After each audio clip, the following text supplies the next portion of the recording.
নমস্কার বন্ধুরা, উজ্জ্বল ইলেকট্রিক্যালসে আপনাদের সকলকে স্বাগত। আজকে আপনারা দেখবেন একটি সিলিং ফ্যান ফাস্টনার কী করে ফিটিং করা হয় ছাদে।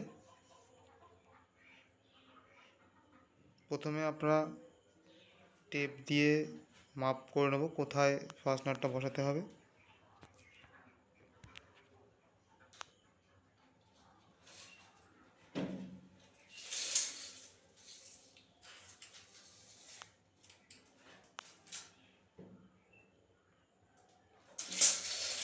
এখানে ফ্যানটি একটি বাথরুমের ছাদে লাগানো হচ্ছে, তাই মাঝখানে বসিয়ে দেবো।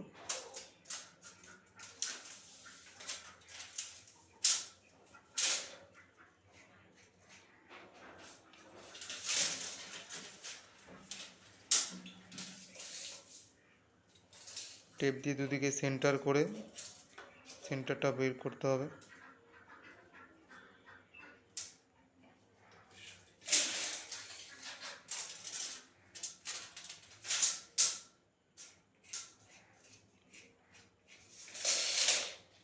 আমাদের সেন্টার বের করা হয়ে গেছে। এবার প্রথমে আমরা এখানে 10 mm ফাস্টনাট লাগাবো, যেহেতু সেজন্য আমরা এখানে 3টে ফুটো আগে করা হয়েছিল, রড বাজছিল বলে ওই জন্য ফুটোগুলো চেঞ্জ করে আর একটি ফুটো করা হয়েছে। 10 mm ফাস্টনাটের জন্য 16 mm বিট ইউজ করা হয়। সেখানে আমি কাজের সুবিধার্থে প্রথমে 8, তারপরে 10, তারপরে 16 mm বিট চালাই, যাতে প্রত্যেকটা বিটই ভালো থাকে। ডাইরেক্ট 16 mm চালালে বিট ভেঙে যাওয়ার ভয় থাকে, সেই জন্য প্রথমে 8, তারপরে 10, তারপরে 16 mm বিট চালাই। আমরা মাপ দিয়ে দেখে নেব ফাস্টনারের সঙ্গে সঙ্গে সেম আছে কিনা। প্রথমে টেপ দিয়ে মার্ক করে নিতেও পারো, অসুবিধা নেই।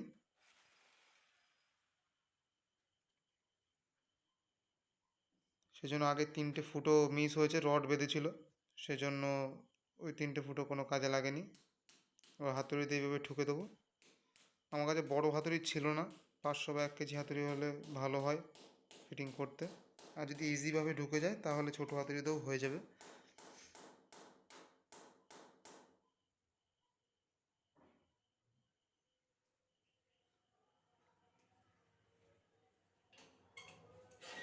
এবার এরকম অ্যাডজাস্টেবল স্প্যানার দিয়ে এরকম করে টাইট করে নিতে হবে। এরপর 16-17 স্প্যানার এরকমভাবে টাইট করে নিতে হবে। যতটা টাইট হবে ততটা টাইট করতে হবে।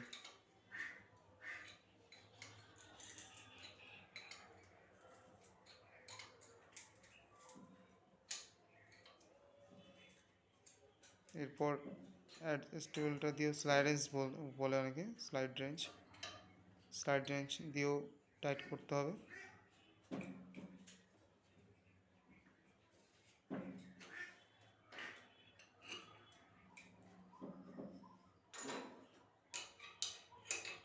এইভাবে আর একটি সাপোর্ট নিয়ে নিলে ভালো হবে, তাহলে টাইটটা ভালো হবে। যত টাইট হবে তত ভালো, তাহলে খুলে পড়ার সম্ভাবনা থাকে না।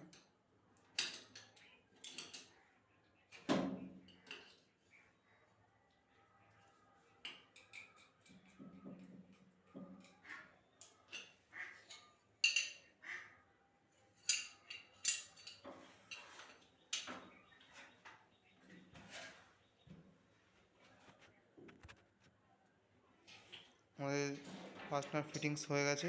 এবার এখানে সিলিং ফ্যান লাগানো হবে। একটি 48 ইঞ্চি কাস্টমারের বাড়িতেই ছিল, সেই 48 ইঞ্চি ফ্যানটি এখানেই ফিটিং করে দেওয়া হচ্ছে।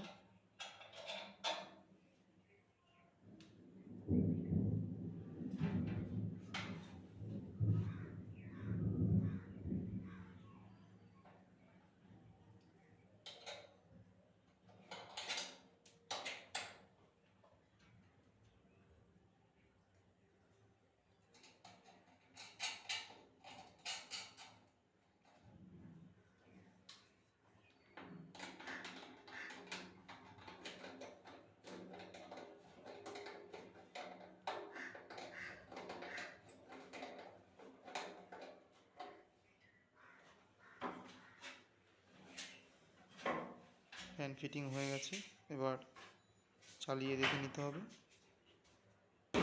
অবশ্যই মনে করে স্প্লিট পিনগুলো লাগিয়ে দেবে।